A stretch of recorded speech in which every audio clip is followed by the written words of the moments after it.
Existe um livro que não apenas reescreve a história da humanidade, mas nos força a confrontar quem realmente somos, de onde viemos e para onde estamos indo. Ele desafia tudo que você pensou que sabia sobre progresso, civilização e até mesmo sobre a sua própria espécie. Prepare-se para ter sua mente expandida, porque Sapiens, uma breve história da humanidade, não é apenas um livro. É um terremoto intelectual que vai abalar as fundações do seu entendimento sobre o mundo. Por trás dessa obra monumental está Yuval Noah Harari, um historiador israelense que emergiu de uma forma quase silenciosa para se tornar uma das vozes mais influentes do nosso tempo. Harari nasceu em Kiryat, Israel, em 1976. Ele obteve seu PhD na Universidade de Oxford, na Inglaterra, e hoje é professor no Departamento de História da Universidade Hebraica de Jerusalém, onde se especializa em História Mundial e História Comparada. O que é fascinante sobre Harari é que ele não é um historiador tradicional que se prende a um período específico ou a uma região geográfica limitada. Sua mente navega por milênios conectando pontos entre biologia, antropologia, economia, sociologia e filosofia com uma fluidez assustadora. Sapiens nasceu das anotações de um curso de História Mundial que ele ministrava para alunos de graduação. Ele percebeu que havia uma lacuna imensa na forma como a história humana era contada, muitas vezes fragmentada, focando em eventos isolados ou em civilizações específicas, sem a grande narrativa que unisse tudo. Ele queria oferecer uma visão panorâmica, uma síntese que fizesse sentido do caos da nossa trajetória. E o fez. Um fato surpreendente sobre Yuval Noah Harari, que talvez explique a profundidade e a clareza de sua visão, é seu compromisso com a meditação vipassana. Ele pratica meditação por 2 horas todos os dias, e por 1 mês ou 2 a cada ano, ele se retira para retiros de meditação silenciosa, onde se desconecta completamente do mundo sem livros, sem internet, sem celular. Essa disciplina mental, essa busca por clareza e perspectiva sem dúvida, o ajudou a destilar complexidades históricas em insights tão acessíveis e poderosos.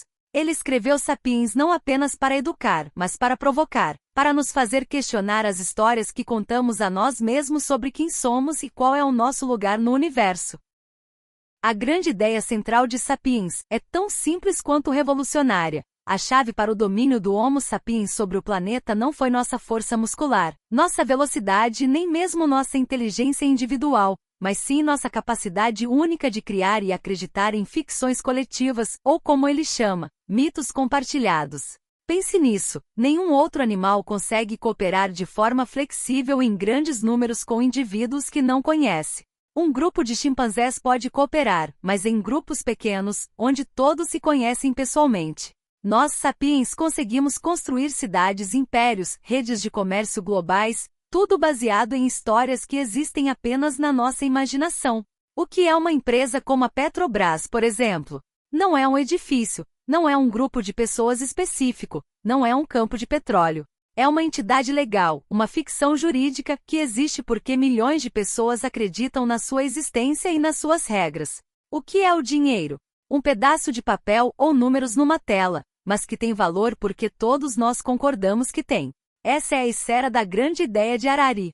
Essas ficções, nações, religiões, leis, direitos humanos, dinheiro, nos permitem ir além dos nossos instintos biológicos e cooperar em uma escala massiva. Elas são a cola que mantém nossa sociedade unida. Por que essa ideia é tão diferente do que as pessoas normalmente pensam? Porque ela desmistifica muitas das verdades que consideramos absolutas. Muitos de nós crescemos acreditando que nossa sociedade é construída sobre verdades objetivas e que o progresso é um caminho linear e inevitável.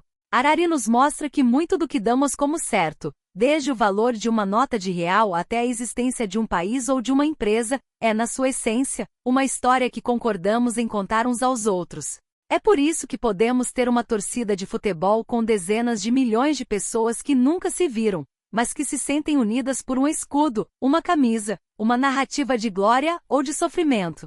Essa torcida não é uma realidade física, mas uma ficção compartilhada que gera emoções reais e ações coordenadas. A capacidade de criar e sustentar essas ficções é o superpoder dos sapiens, e é o que nos permitiu, para o bem e para o mal, moldar o mundo à nossa imagem. Vamos mergulhar nas primeiras lições que Harari nos apresenta, começando com a revolução cognitiva. Essa foi a virada de chave, O momento em que o Homo sapiens desenvolveu uma nova forma de pensar e se comunicar, por volta de 70 mil anos atrás. Harari argumenta que não foi apenas uma questão de ter uma linguagem mais complexa, mas sim a capacidade de falar sobre coisas que não existem fisicamente, de criar essas ficções. Antes, nossos ancestrais podiam dizer: cuidado, um leão está vindo. Depois da revolução cognitiva, eles podiam dizer: o espírito do leão vive na montanha e exige sacrifícios. Essa habilidade de imaginar e compartilhar mitos permitiu uma cooperação flexível em grupos muito maiores do que qualquer outra espécie. Pensando no nosso dia a dia, como isso se aplica? Imagine uma empresa como Google ou a Vale. Ela tem milhares de funcionários espalhados pelo mundo. O que os une? Não é o fato de se conhecerem pessoalmente, mas a crença compartilhada na entidade Google, nos seus valores, na sua missão, no seu lucro. Tudo isso é uma ficção. Se todos parassem de acreditar, a empresa desmoronaria.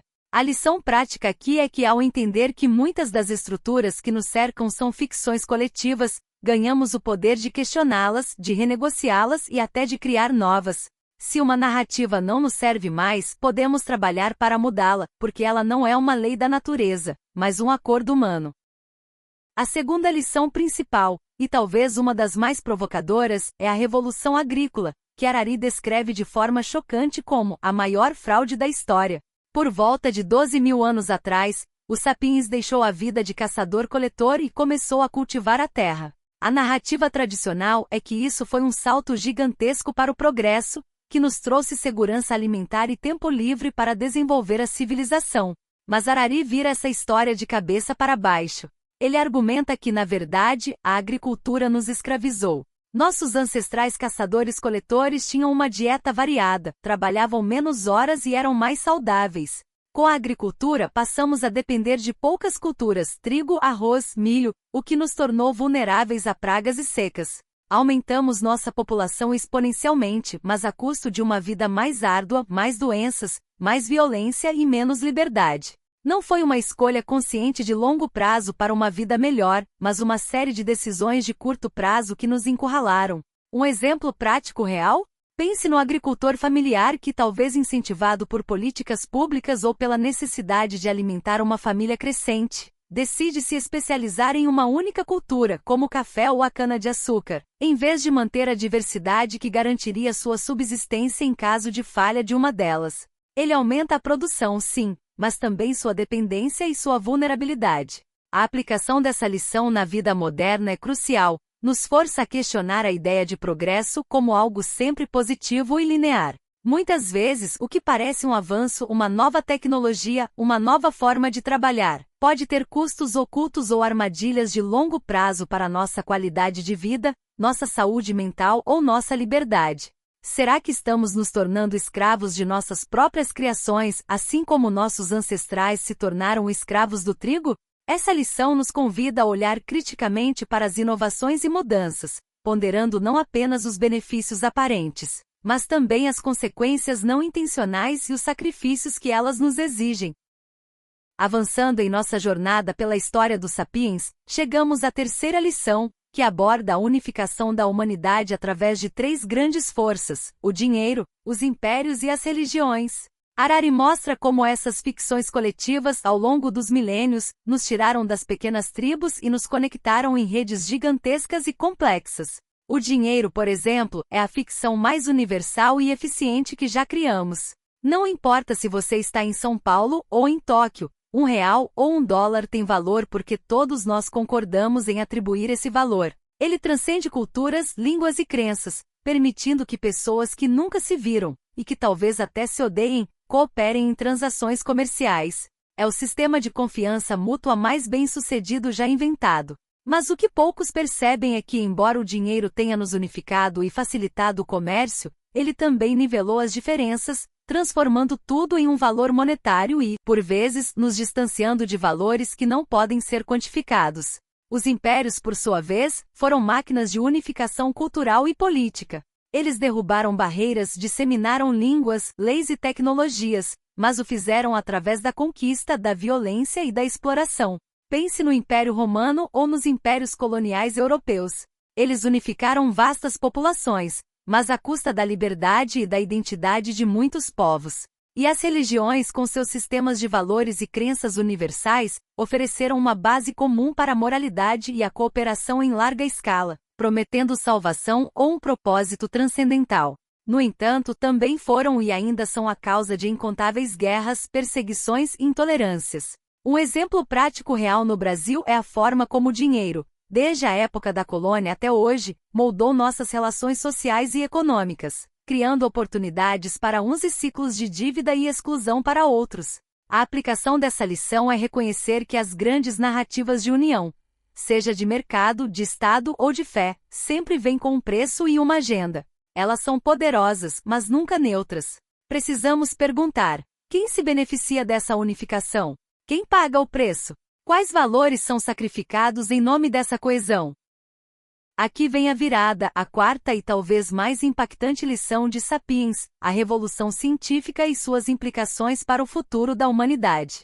A partir do século XVI, uma nova forma de conhecimento começou a dominar, a ciência. Diferente de religiões ou ideologias que afirmam ter todas as respostas, a ciência parte do princípio da ignorância.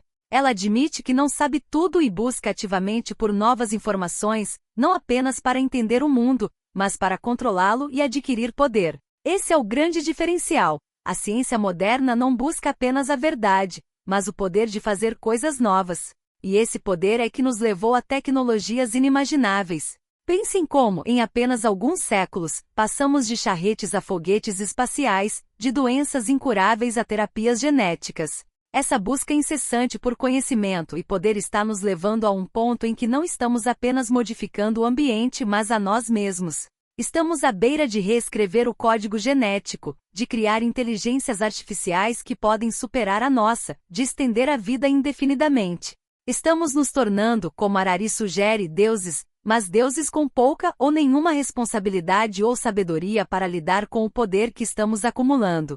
Um exemplo prático real que podemos observar hoje no Brasil e no mundo é a corrida por inteligência artificial. Empresas e governos estão investindo bilhões, não apenas para criar máquinas que pensem, mas para moldar o futuro do trabalho, da saúde, da segurança. Ao mesmo tempo, surgem debates acalorados sobre ética, privacidade e o impacto dessas tecnologias na própria definição de humanidade. A aplicação dessa lição na nossa vida é urgente. Somos os arquitetos do nosso próprio futuro, e o tipo de sapiens que seremos amanhã depende das escolhas que fazemos hoje. Não podemos mais nos dar ao luxo de sermos passivos diante do avanço científico e tecnológico. Precisamos refletir profundamente sobre as implicações éticas e existenciais das tecnologias que estamos criando.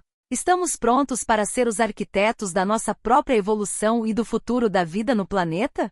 A felicidade, um tema que Harari também explora, é um subproduto da biologia e da narrativa. Ele nos lembra que por mais que busquemos a felicidade através de conquistas externas ou prazeres sensoriais, a pesquisa biológica sugere que nossa felicidade é em grande parte determinada por nossos sistemas bioquímicos. E a forma como contamos a história da nossa vida, as ficções que criamos para nós mesmos, também molda nossa percepção de bem-estar. Essa consciência nos força a questionar se o progresso material realmente nos tornou mais felizes ou apenas mais poderosos, e se o futuro nos trará mais satisfação ou apenas mais dilemas existenciais. Agora vamos à crítica honesta de Sapiens, porque, como qualquer obra grandiosa, ela tem seus pontos fortes e suas limitações. O que funciona muito bem neste livro é a sua capacidade de síntese e a clareza cristalina com que Harari apresenta ideias complexas. Ele consegue pegar milênios de história e centenas de disciplinas e costurá-las em uma narrativa coesa e fascinante. Sua escrita é envolvente, provocativa e acessível, tornando a história humana não um emaranhado de datas e nomes, mas uma aventura intelectual que nos força a ver o mundo de uma forma completamente nova. Ele quebra paradigmas, questiona o senso comum e nos convida a pensar criticamente sobre as grandes narrativas que moldam nossa existência. A forma como ele conecta biologia, história, economia e filosofia é simplesmente brilhante, oferecendo uma perspectiva integrada que raramente encontramos em outros livros. No entanto, o livro também tem suas limitações e críticas legítimas. Por ser uma obra de tão vasta abrangência, Harari inevitavelmente faz algumas generalizações que podem ser consideradas simplificações excessivas por historiadores especializados em períodos específicos. Alguns críticos argumentam que o tom do livro pode ser um tanto determinista em certas passagens, subestimando a agência individual e as nuances das escolhas humanas ao longo da história. Além disso, a visão de Harari sobre a felicidade, que ele explora em algumas partes, pode ser percebida como excessivamente biológica ou até nihilista por alguns leitores, o que pode gerar desconforto para quem busca um sentido mais transcendental na existência. Para quem este livro é perfeito? Sapiens é ideal para qualquer pessoa que busca uma nova perspectiva sobre a história humana, que gosta de grandes ideias e de ter suas crenças fundamentais desafiadas. É um livro para quem quer questionar o senso comum, entender o mundo de uma forma mais integrada e se sentir instigado a pensar sobre o futuro da nossa espécie. Se você é curioso, gosta de filosofia e de ciência, e não tem medo de ter sua visão de mundo virada de cabeça para baixo, este livro é para você. Por outro lado, para quem pode não funcionar tanto.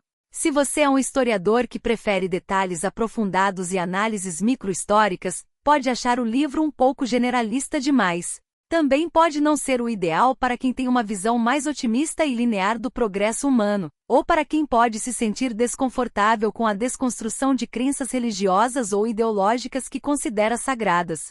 Ele é um livro que exige uma mente aberta e uma disposição para ser incomodado. Para encerrar nossa jornada por Sapiens, quero te deixar com 3 ações importantes que você pode começar a aplicar hoje, para integrar essas ideias poderosas na sua vida. A primeira ação é: comece a questionar suas ficções. Quais são as histórias que você acredita e que moldam sua realidade? Pense no dinheiro, na sua carreira, na sua nação, na sua religião, nos seus ideais de beleza ou sucesso. Elas são verdades absolutas ou são ficções coletivas que você e outros concordaram em acreditar? Como essas ficções te servem? E mais importante, como elas te limitam ou te aprisionam? Ao identificar essas narrativas, você ganha o poder de reavaliá-las e, se necessário, de reescrevê-las para si mesmo. A segunda ação é: reavalie a ideia de progresso. Harari nos mostrou que nem todo avanço tecnológico ou social é, necessariamente, uma melhoria para a qualidade de vida individual ou coletiva. Da próxima vez que se deparar com uma nova inovação ou uma mudança social que é vendida como progresso, pare e olhe para os custos ocultos. Quem se beneficia? Quem paga o preço? Quais são as consequências não intencionais a longo prazo para a sua liberdade, para o seu bem-estar, para o meio ambiente ou para a sociedade? Não aceite o progresso como um dado, mas analise-o criticamente. E a terceira ação é: pense ativamente no futuro da humanidade. Harari nos coloca diante da responsabilidade de sermos os arquitetos do nosso próprio destino. Suas escolhas hoje no consumo, no uso da tecnologia, nas suas interações sociais, nas suas posições éticas, contribuem para o tipo de sapiens que seremos amanhã. Que tipo de mundo você quer construir? Que tipo de ser humano você quer que a nossa espécie se torne? Não espere que os outros tomem essas decisões por você. Engaje-se, informe-se, debata e haja de forma consciente. Sapiens não é apenas um livro sobre o passado, é um chamado à ação para o futuro. Ele nos dá as ferramentas para entender de onde viemos, mas nos desafia a decidir para onde vamos. Se este resumo te ajudou, deixa um comentário contando qual lição mais te impactou.